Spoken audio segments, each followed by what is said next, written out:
Dr. Versari, welcome to the World XP Podcast. I appreciate your time. Based on the bio that you sent, you've got a lot of people, and we were talking about beforehand, somebody from Australia was calling you the other day, so very grateful for your time. Welcome to the show. Do you want to do a quick intro for the people listening, kind of who you are and what you do? And then for those listening, of course, the question from the last guest, as always, and then we'll hop into the conversation. Sure. Thank you. Thank you so much for having me on your podcast. It's a pleasure. Mm-hmm. My name is Cristina Versari. I'm a sports psychologist. I specialize in working with athletes in the areas of performance enhancement and career transition.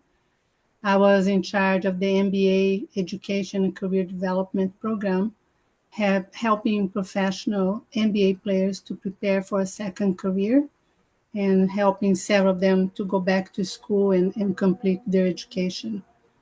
I'm also the director of the sports psychology program at the San Diego University for Integrative Studies. We have been training sports psychologists for 26 years, utilizing the mind, body, and spirit approach to psychology, which we call integrative studies. I am also working on several projects, including an app for athletes that should be coming up in about a month. Ooh, very nice. We'll get some details on that as well. The question from the last guest, who also is an athlete, high-level athlete, played soccer in college, and is my current teammate, actually, he says, what would you say motivates you to achieve your personal goals and aspirations? I think I've always wanted to help people. It's one way to do that is to help athletes perform their best, help other professionals to be the best they can be, also helping students to accomplish their goals and their dreams of becoming a psychologist. So helping others has been my motivation. So on that, and I think your outlook on every day is a bonus, based on what we were talking about beforehand. I think that's a good start to doing that. What what started your interest in psychology? And I want to touch a little bit before the life-changing incident. I won't spoil that for everybody else. I'll let you tell that. But like, where did you start getting interested in that? Because for me personally, there's a lot of people that like it's always interesting to know how people work and why people make the decisions that they make, or you put two people in the same situation, they react totally differently. And you're like, why? Why does that happen? It's always a very curious thing. And then some people choose to study it, and then others don't, of course. So what motivated you to like what drew you to that field? And then were like even at the beginning, were you already kind of in I want to do sports psychology, or because there's a lot of different strains and subfields, I guess maybe is the right word, of psychology. So why don't let's start with that, and then we can kind of go take it chronologically. I think is would be maybe a good way to do it. I was a swimmer. I am a swimmer. I've been swimming since I was age 6. And I did for health reasons because I had asthma. And so I had an experience, swimming. And I remember being afraid of competing. I never wanted to participate in the competition because I wasn't sure if I was going to win. So I had my own personal experience that could have been different if I had some help. I decided to go into psychology, but I didn't know about sports psychology until my first year in college. I had a teacher that she came to talk to me and said, "You're a swimmer, right?" And I said, "Yes." And I said, "Have you heard about sports psychology?" I said, "No, I haven't heard of that." And she explained to me what it was. And from that day on, I decided that's what I was going to do. I could see the connection between my personal experience and being able to help athletes to perform their best. So I started researching, looking for books, looking for information. When I finished college, I started my master's degree at the same university, and I started the first sports psychology class offered at a university level in Brazil. And I decided that I needed to come to the United States to learn from the founders, from the people that have created the field. So I came to San Diego. And my mentors were Dr. Bruce Ogilvie and Dr. Robert Niederfer, who were the founders of the field, and they were teaching in San Diego. So I had great mentors. I had outstanding mentors that took a lot of time to teach me, what they knew. And from there, I went to work for the MBA, and then I started university. Mm. So, I based on something that you said, this was kind of a tangent, but you mentioned that you didn't want to compete when you were little and you were swimming. And then you see people that like live for the competition and anything turns into a competition. You see this sometimes people struggle in relationships because every little thing turns into a competition or like I have teammates where and it's a good energy like at practice where it's like, okay, we're doing a passing drill. There's not really, it's just to like get warmed up, and somehow the warm up turns into a competition. And then you take it to the extremes, and you've got the Kobe's and the Michael Jordans of the world that like there was a story about Michael Jordan who made something up about that somebody said about him so he would play harder in the game, and it's like these people just like they need it drives them. So you've got like polar opposites of that. For you working with NBA players, kind of how have you seen that manifest itself in people? Like it's a thing that is I'm not really sure if there's a question baked into here, but I guess like how have you seen that sort of personality be able to be like both harnessed, but then also maybe avoid some of the negative sides of it, and then on the flip side, the ones that aren't very competitive, how to like bring that out of them. I think the how we respond to wanting to be competitive or not has a lot to do with our personality type. That's one of the areas that I specialize in. And I use the Myers-Briggs type indicator, and there's 16 different types. Hmm. There are maybe half of those are very competitive. Are types, they're the business personality type. They're very competitive. They want to be better than the person next to them and better than anybody else.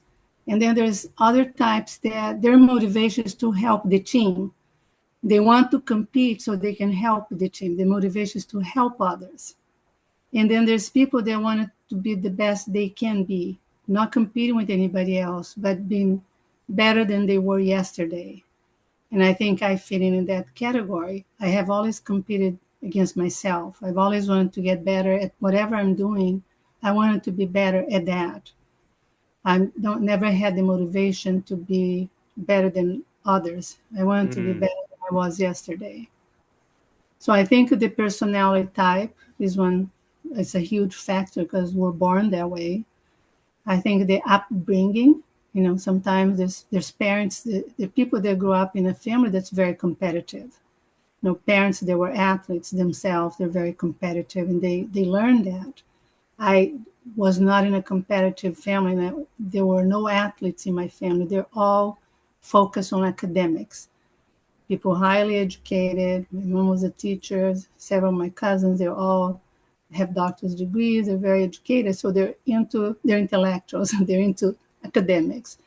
But we don't have one athlete in our family. And the reason I was swimming wasn't for athletic reasons, it was for health reasons. So I didn't have that role models. I didn't have mm, models in that direction. And I think some people grow up in families that are very competitive, and they since they're very little, there's no choice. There's no other choice. That's what you're going to do. So there's an influence from their environment, even if their personality type is not the ideal for that. When I worked with NBA players, I noticed that every team had one or two players that were like a misfit. They didn't have the typical personality type of the basketball player. mm, And those are the players that got injured more often and they got pushed out of the team. So their motivation for being there was to help others, to help their teammates, to help the team. But they always felt like a misfit. So personality type, upbringing, the environment, sometimes coaches. Some people have role models, they have mentors that really inspire them and motivate them to perform, at a higher level, at a better level. mm. Hmm. When not growing up around athletes, was it a big shift for you to be around athletes? Like, what you said about the personality types, actually, now that you mentioned it, like a lot of my other questions, it like makes complete sense. But there's people like, for example, I had this I had this interaction the other day.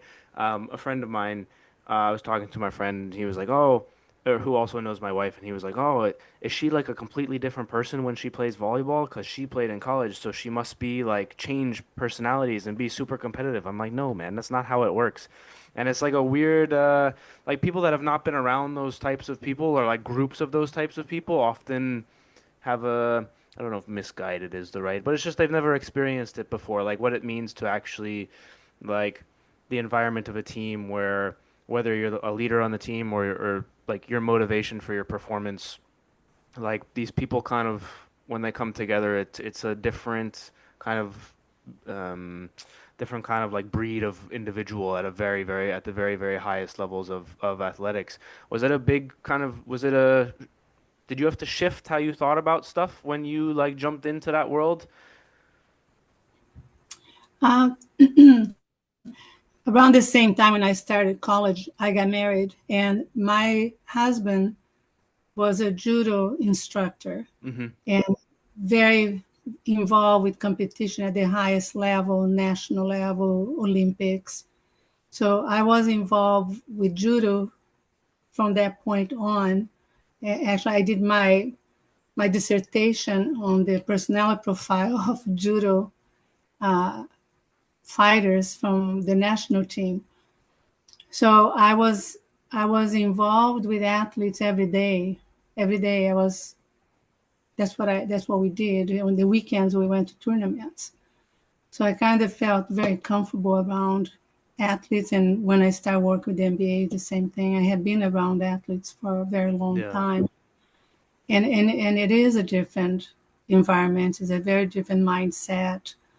Uh, and that's why I became more interested in working with career transition, because when athletes end their athletic career for at any level, it's very difficult to adjust to life after sports, because there's nothing else in life that's going to give them the feelings that they had when they're competing at the highest level. There's Mm, nothing else like that. So having to try to, they have to find a place in life where they're comfortable, but there's nothing that's ever going to make them feel the same way. So it's a very difficult transition. It can be very challenging for some players, depending on how long they were in sports, but they start at such an early age and they focus on that for so many years, and that's all they focus on. Like in high school, think about a high school athlete. They don't have a normal life. Let's say a swimmer, they're at the pool at 5 a.m., they go to school, they're in their pool at 5 p.m., they go home, they have dinner, they do their homework, they go back to the pool at 5 a.m. So the weekends, they're competing. mm-hmm. They're not doing the same activities that most people their ages are doing. And also for that reason, their developmental stage is a little different. So for some athletes, depending on how long they have been involved in sports all the way through professional level, they have to go back and pick up where they left off, because there's Mm, parts of themselves that have not been well developed, like everybody else their age. So that's why the career transition can be so difficult. People need to have a good support system. They need to have education. They need to have a plan, what they're going to do when they're not playing anymore. And even with all that, it takes between 4 and 8 years to adjust to life after sports for a professional athlete. mm. And part of that is what you're saying, because it's a very different environment. Yeah, talk to that piece from the development piece because I can imagine it's kind of exasperated by the fact that they're the fame and they people look up to them as role models and they walk around in the street and people like want to talk to them or there's a level of like Um, maybe like the accountability that you get from your teammates is not the same accountability that you get from from the real world when you're famous. And if you're lacking in the development piece, like you were mentioning, I would assume that that makes it worse as well. Is that true? Like how? Okay, so I guess we'll just go on this piece then. So you're working with an NBA team or whatever. Like how does that go from them? Like where do you start with an individual saying like, okay, they've got a year left in their career and they want to do whatever? Because some of them, I guess, would be like, okay, I'll just be a coach, and I would imagine that that transition is a little bit easier. But like, what's the process like for that? Mhm. I want to comment on that. I want to be a coach because that was my impression. If you learn to play basketball at the NBA level, it would be a natural thing to want to be a coach, right? You're very good at something. Now you can teach that to others. Not always. Not always. That was my impression, but I noticed that, and that's because of their personality type. They have the same personality type as the CEO of an American corporation. Hmm. They have the business personality type. And I would talk to them, so are you planning to coach? Oh, no, I don't want anything to do with that. So they all had different plans. They had different ideas based on their personality type. So as you can see, the number of players that actually go into coaching is not that high No. consider the number of people that play. There's about 350 players in the league. So so the number one factor that's going to impact their decision is the personality type. What's your type? What is it that most people your type like to do? What is it that most people your type are good at? In their case, it's business. They're very good at in business. So I start with that and then setting goals. Everybody that I work with, I help them to set their goals. And once that's done, to have an action plan. Because having goals and not having an action plan, it's like a wish list. What's going to determine whether you accomplish that or not are the Hmm. steps that you're going to take. I work with that. And the developmental part that you were referring to earlier, that's a very long process, and it starts after they retired. They have to pick up where they left off, and they have to develop a new identity. At that point, they have the professional athlete identity, and that is gone overnight, either because of the end of a contract or because of an injury or because they decide to quit, which is rare. It's usually one of those two other choices. But that identity is gone overnight. And everybody who is actively playing, they have to focus on staying. So they have very little contact with people they have left. Because their focus has to be 100% on staying in the league. Because anytime you're taking a break, there's somebody training to take your place. Hmm. It's highly competitive. You have to be focused on that. So they can be paying attention on people they left. So they have very contact with players who left the league. And those players are going to have to create a new identity. They don't really have a place in life at that point. They spent 10, 15 years around basketball players, around other people involved with the league. So they don't really have a network outside of that. So they have to start building that.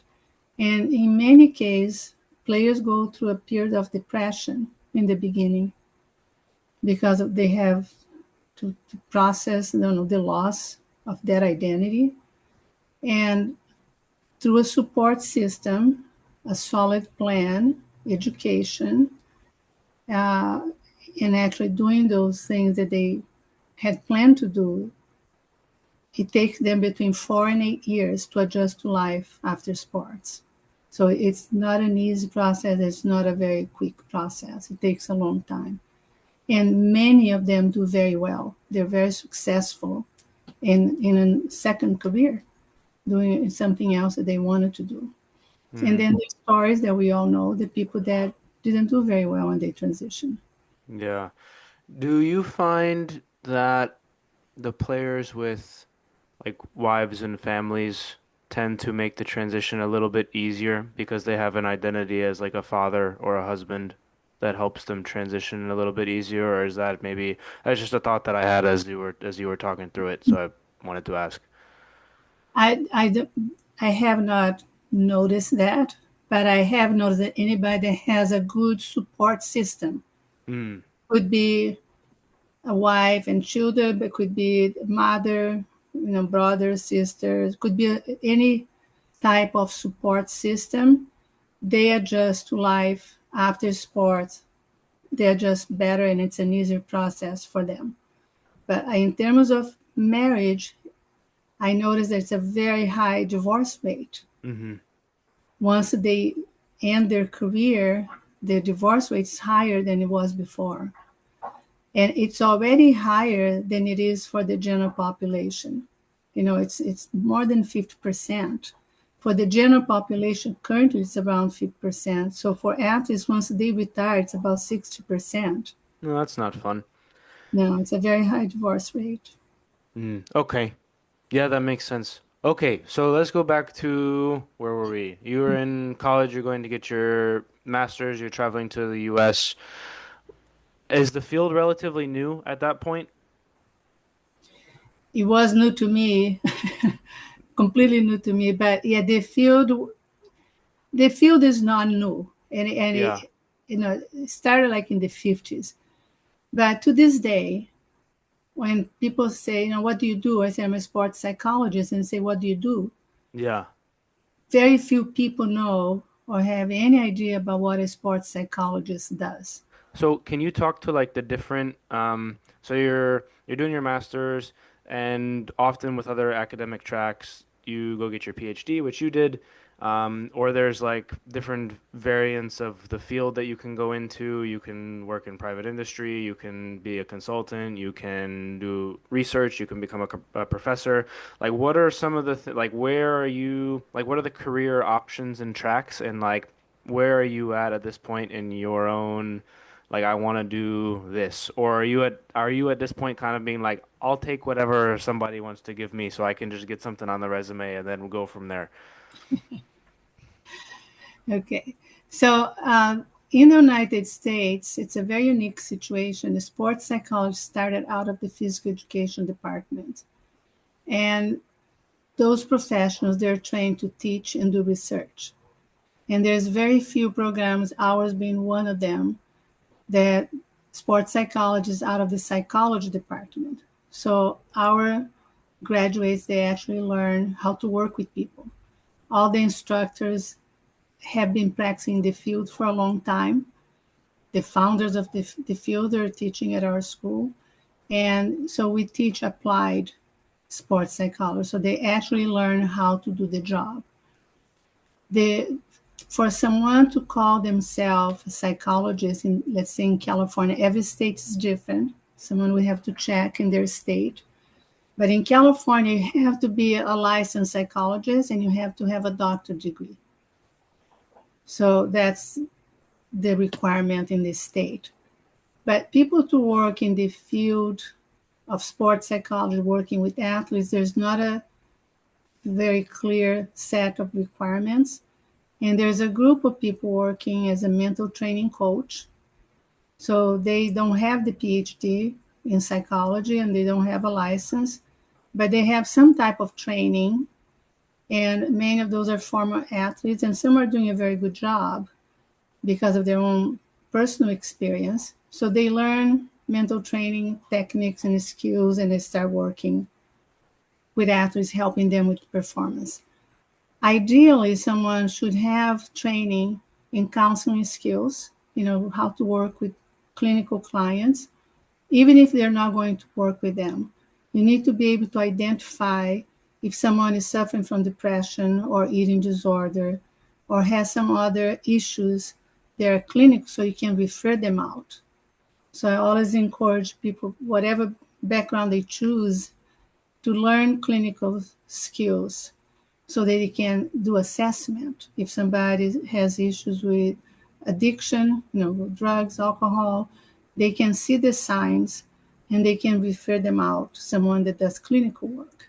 So that would be my suggestion to students. But if they can, get the training from a program that's psychology based, because then you can do any kind of work, and you can also work with other types of clients. You don't have to just work with athletes.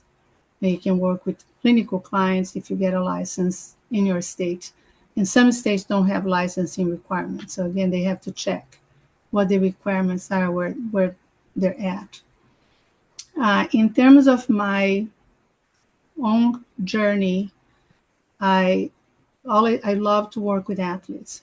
I love to help athletes to go from whatever level they're at to the next level. That's what excites me. That's what motivates me. That's my primary interest, and that's what I do today. But when I started working for the NBA, I started hearing stories from the players and what works for them that I had never heard or read in the books. And Mm. I realized there was a huge disconnect between the sports psychology books and some of the trainings in the country and what the reality was for them About what time, what year did you start working with the NBA? in 1989. Okay, gotcha.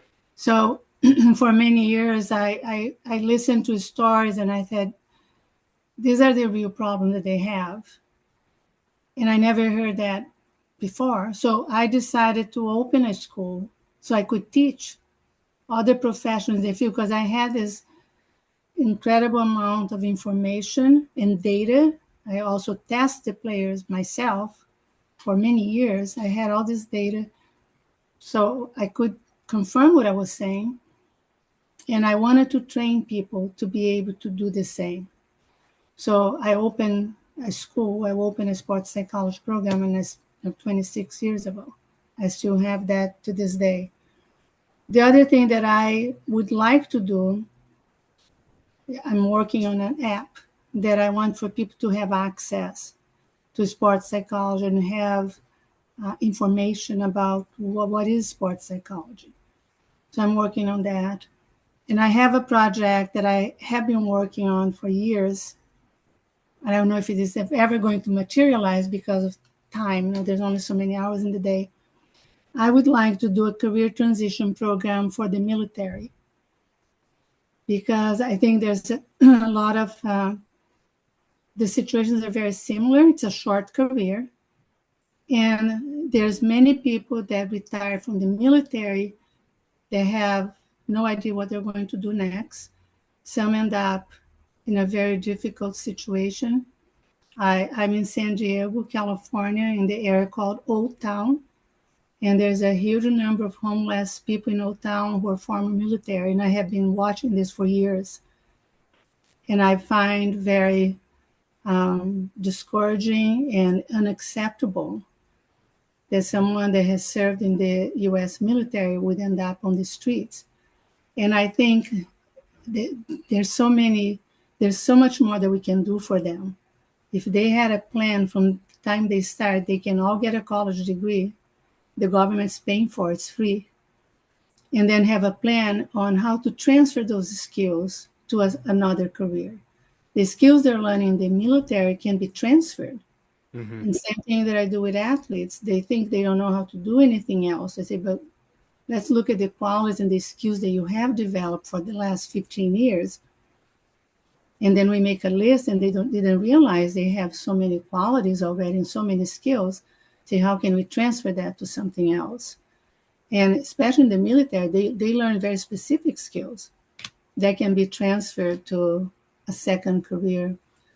So if I'm ever in a position to do that, I would like to offer something like that to the military. Yeah. Like the skills that you mentioned about being transferable, like communication skills, teamwork, discipline, like all those things are transferable across any sort of field. And those types of people are often at the highest levels of those, like, I guess, intangible qualities. and because you need them to be performing at that sort of level. When you started working in the NBA, was there kind of a stigma against like, oh, the shrink is coming, like, or anything like that? Did you have to deal with that when you first started? I did not. And surprisingly, I was the first woman Uh-huh. that started working with the players at the professional level. Uh-huh. I was the first woman in the locker rooms. I had a pass that I could go to anywhere in the arena when the players were there. So I was in the locker rooms. There were no female reporters at the time. So I've always, during that time, I was the only woman anywhere I went. But there's two things that helped. One, I was raised by a mother that told me that I could do anything, and I believe it. It never crossed my mind that there was something that I couldn't do. If I felt that I was qualified and able to do the job, I could do anything. I believe it. And I would have never applied for the job if I had a different belief system. They're not going to accept women. And it never crossed my mind. I had been on the job for over a year Hmm. when I went to my first league meeting. And I look around and I realized I was the only one. I didn't know. I didn't even know for a year that they didn't have any other woman working with the players. And that's when it hit me. I said, wow, how did I get this job? So I didn't have any thoughts about that. Um, Now, when I approach the players, knowing their personality type, I approach them using a language that they understood. I never Mm. approach them saying, no, let's set up a time for a counseling session. I never use the word counseling, psychology, or talking about your feelings or emotions. I never use those vocabulary. They're businessmen. They're the same personality type as a CEO. No one would approach a CEO with that kind of language. So I approach them with the business language they understood. When I start working with the players, they had the number of players that participating in the program was about 2 to 4 players per team. At the end of my first year, I had 10 to 12 players per team participating in the program because I communicated with them in a language that made sense. It's a business decision. It's offered to you. It's already paid. You paid for, which are players associations dues. You're paying Yeah. for the service. You might as well use it. You have nothing to lose. So I used that kind of language with them. And so I had the highest participation rate in a very short time, and I also had the highest graduation rate. Anybody they had a few classes to finish, they completed their degrees right away, and so that helped. But one thing that was a surprise to me that we suppose you were meeting to talk about business, what you're going to do, but everybody talked about their relationships, and I realized that's the number one issue the athletes have is relationship related, either relationship with the coaches, relationship with their teammates, and their personal relationships. So we would be meeting to talk about their career plans, and the conversation that came up, I would say 85% of the time was about personal relationships. And that is, to me, the number one issue that professional athletes have. And they don't have anybody to talk to. They don't have anybody they trust that they can talk to because they don't trust anybody. They're very isolated. There's not a lot of people around that they can have those conversations with. And that's when I start realize there was a disconnect between what I was taught, in graduate school and the reality of the players. Their reality is very different, and the issues that they have are not in the books. What's in the book doesn't match the Hmm. reality of athletes. Have you noticed a change in the players from the standpoint of like You start working with the league in 89. Dream Team's 92. You're in the kind of the end of the Bird Magic days. Jordan is about to go on his run of 6 championships. Um, and then the transition from Jordan to the LeBrons and Kobe's, Shaq's. Like the league has gone through several, a new commissioner, right? David Stern to Adam Silver. The league has gone through several kind of transition moments. I would argue they're going through another one currently with kind of Curry and LeBron phasing out, and some of the new stars, Halliburton, et cetera, in the finals. Um, have you noticed within, right, from an outside, like from an outside, just observing the league at the like 20,000 foot level or whatever, but for you on a day to day with the players, like you see some of these guys go on podcasts and talk about how, like some of the older ones, like Kevin Garnett and all them, they'll be like, "Oh, these young guys, blah blah blah blah." Like, have you noticed a change in the players at all, and like how you and need to interact with them, especially with the like the increase in the money that the contracts that they're getting now? It's like 30 years ago, they needed a better transition plan because you make $1 million, you lose X number of it for taxes, you buy a house for your mom, and then all of a sudden you're left with like nothing. But now the top players are making like hundreds of millions of dollars. It's like have you noticed that difference in the players, like in your interactions with the players as well, like on a day-to-day level? There's been a lot of changes, over the years, not just for them, but everything that you see happening in the league is also happening in the society. Hmm. So there's been a lot of changes. The Social main media as well is a big one. that's All the their lives are out there. Yeah. that I now talk to people about issues that didn't exist before. And the number one, that new one, is social media anxiety. Mm. And that is impacting even very young athletes, like 10 years old, 12 years old athletes, and at all ages, but even the younger ones, which I was surprised, to get calls from parents for athletes that young. So there's something now that didn't exist before, social media anxiety. It has such an impact on people and how they perform that it's something new that everybody's having to deal with.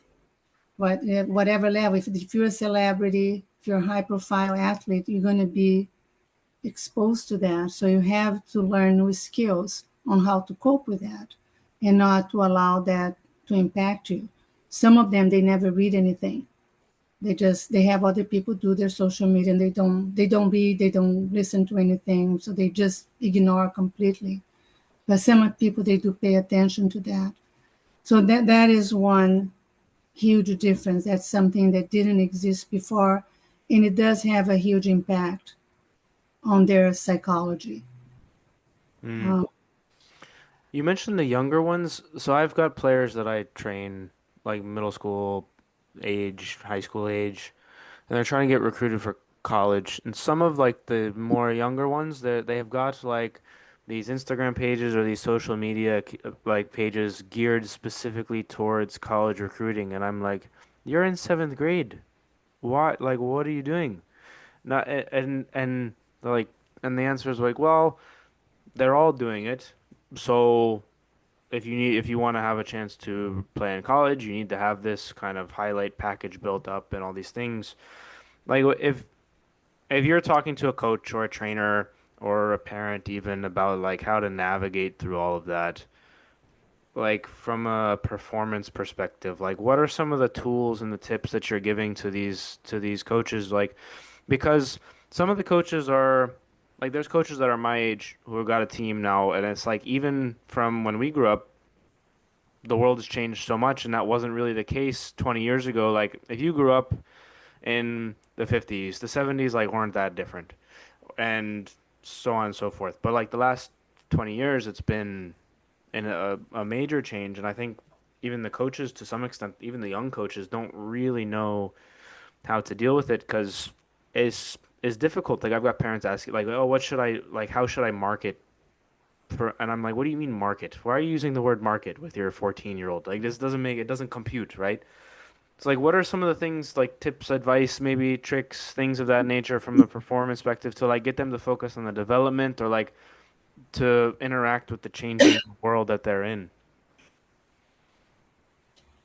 Um, so you're saying that you don't believe that the coach should be encourage them to do that? I don't know what I believe or don't believe, right? If that's what college coaches are looking at, then and that's the new norm, then that's the new norm. But there's Right, also a level of anxiety that goes with that, like you were mentioning before. But right. but when you're talking to a 25-year-old who's got business people around him and he's making $100 million, like that's different than talking to a random 16-year-old, right, who is not playing in college. Like the difference in development from that perspective, like how would you deal with that or give advice to that sort of scenario for a trainer or a coach or whatever, parents asking the trainer like, "Hey, how do we deal with this? Like they seem anxious, they need to get a highlight every game so we can post it on Instagram so they're changing how they play." Things like that. I think it's a very individual thing. And I don't think we can advise anybody not to do that at this point because that is the way that everybody's communicating. Yeah, you have to. You have to. Yeah, if it's a competitive sports and they're trying to get into a certain college or sometimes even high school, everybody's going to look at their social media. So the ideal is to have someone that's really good at doing for them. A lot of athletes are not doing a good job on their social media. They're not interested. They're personally not interested, but professionally, it is what people are using. So you have to have someone else do it for you, and not they have to set up their mind in a way that they're not going to be paying attention to that. They don't need to read all the comments. Hmm. They need to post what they want people to see that they have done and they have accomplished, but they don't have to read everything. They can have Yeah. someone else who respond and reply to comments or questions. But I think this is part of how things are done today. You know, most business had to transition from doing traditional marketing to social media marketing.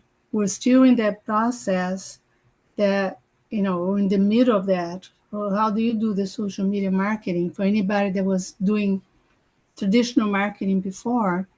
But this is the way people communicate.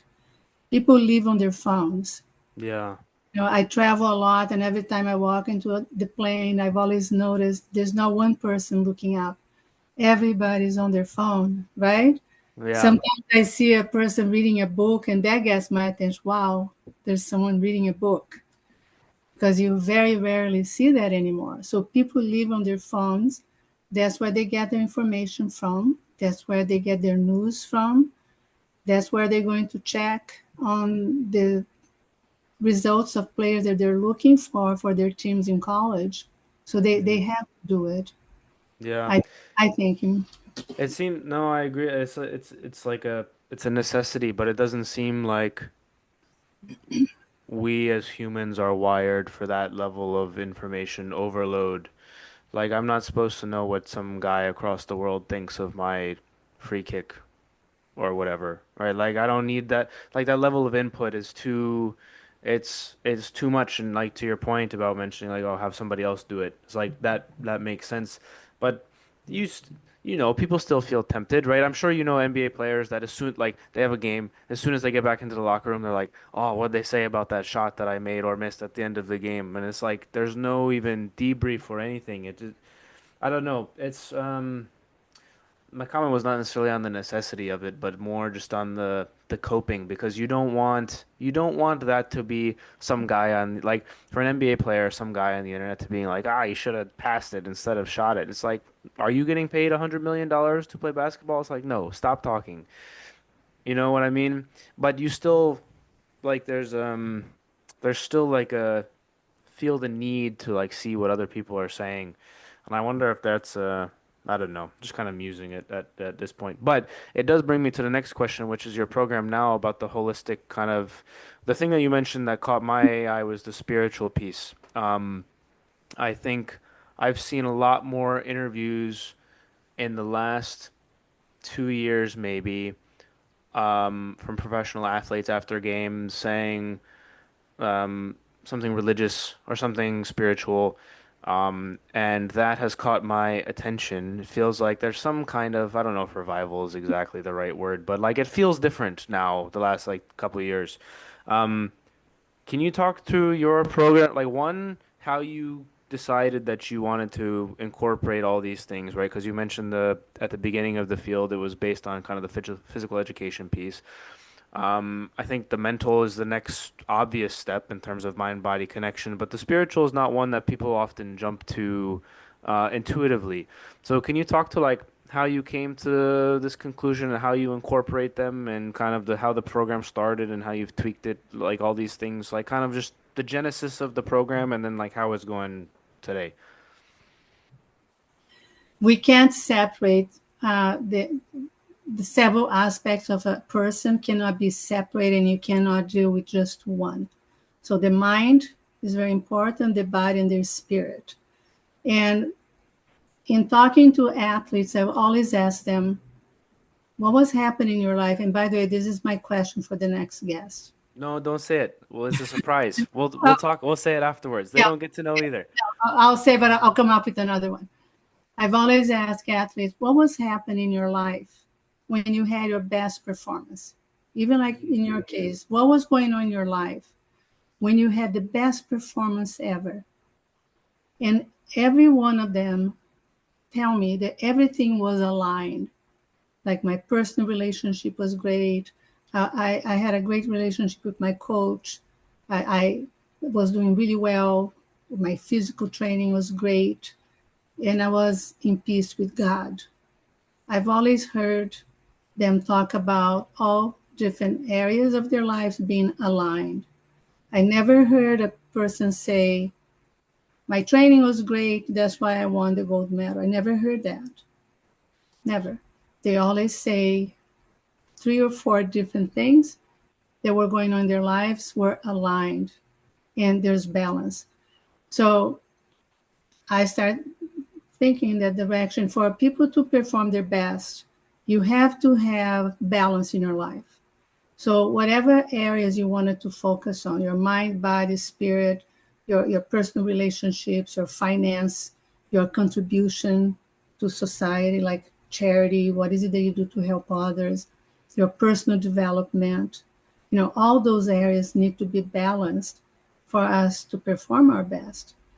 So the concept of this school is exactly that. You have to have all those areas, and you need to work. You can't just separate them. You have to work on all of those. So when I work with athletes, we work on all those areas.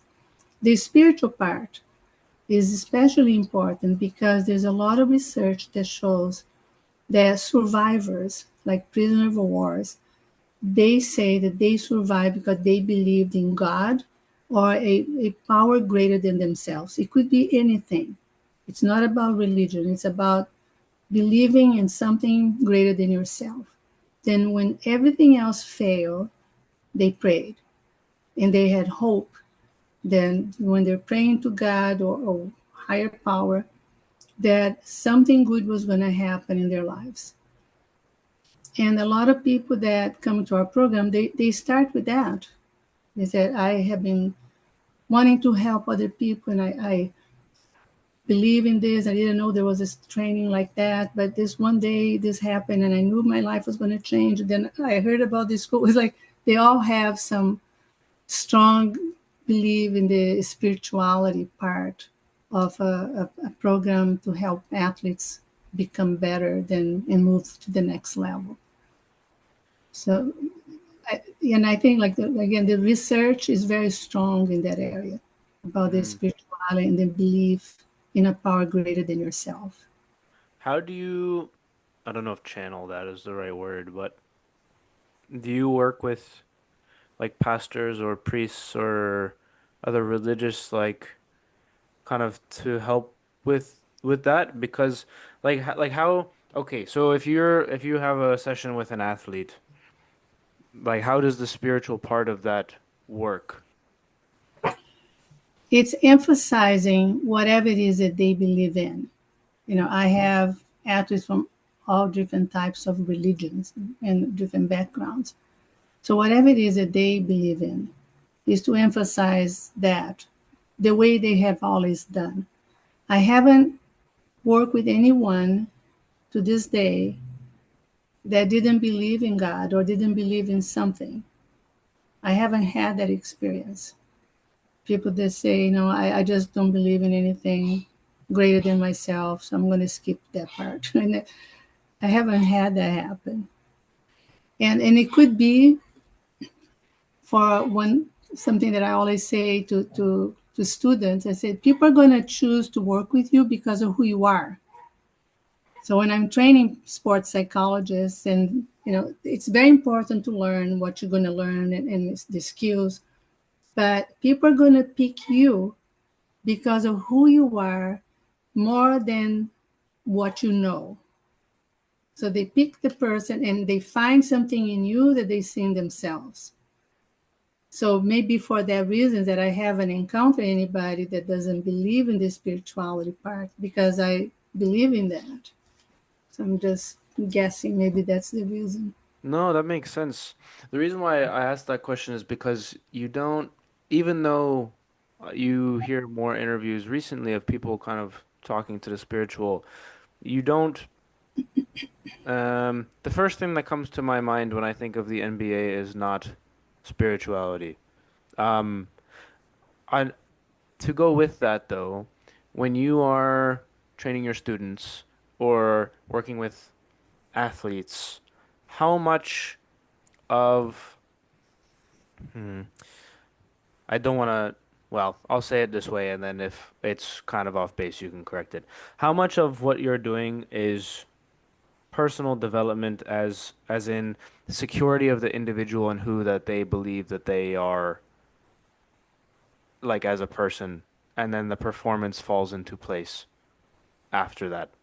Yes, exactly. I don't work with techniques. Sometimes I spend an hour explaining to people how I work before I work with them to see if that's the right fit for them. I don't do techniques. A lot of people in the field, because of the background that I mentioned, they come from a physical education background. They do techniques right away.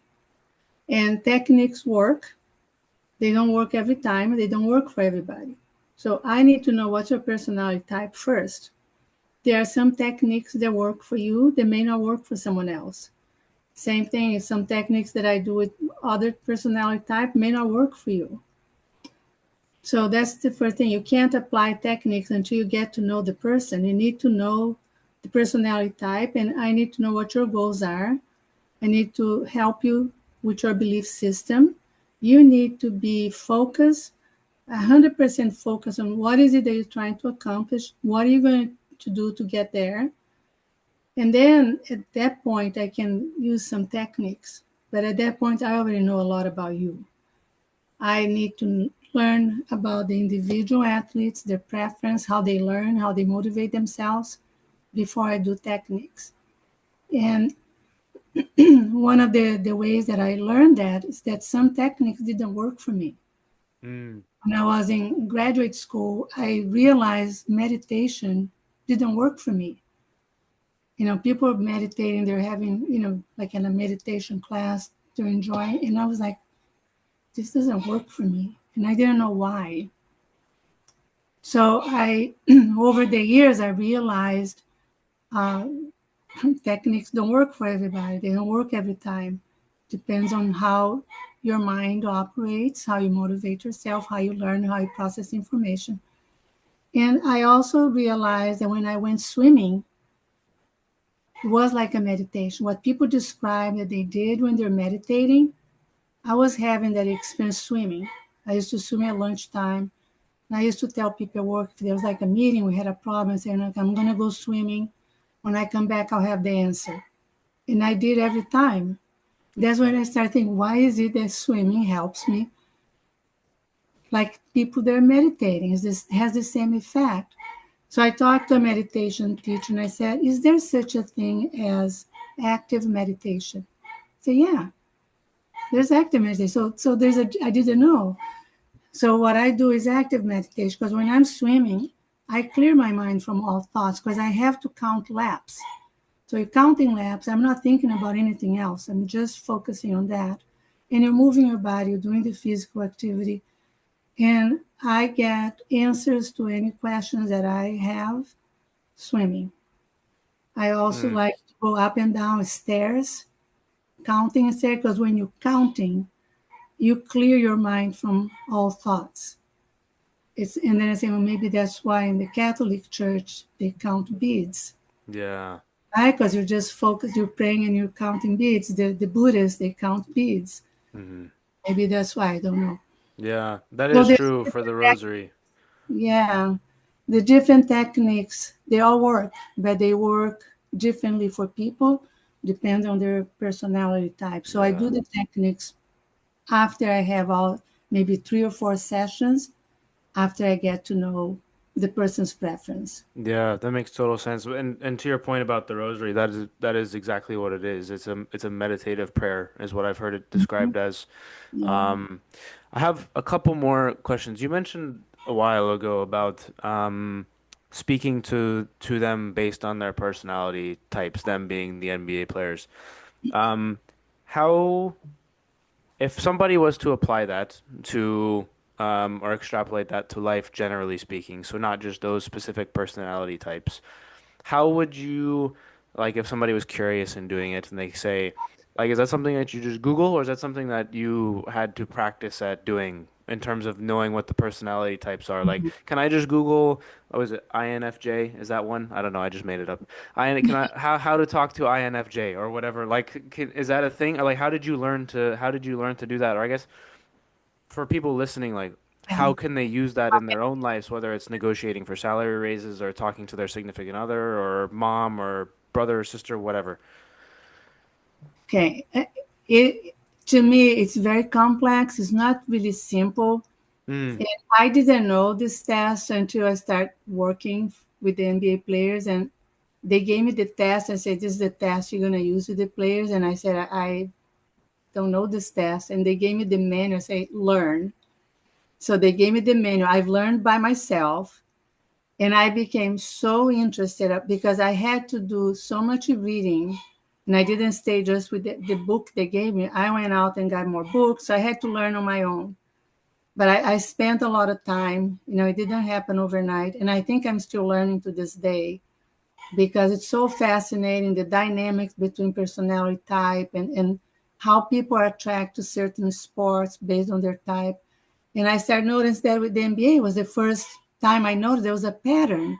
Every player that I test was the same type. I said, how is that possible? So I started narrowing down the personality type for the NBA players. Then I test 22 different sports. And I say, okay, so NBA basketball attracts certain types. What about high school basketball? Is it the same? Exactly the same. What about international teams from other countries? Exactly the same. And I said, well, what about swimming? What about football, baseball? So I test 22 different teams, and I have all this data that I haven't published yet. It's a incredible source of information that can help parents, can help recruiters. I know exactly the type that does very well in the NBA.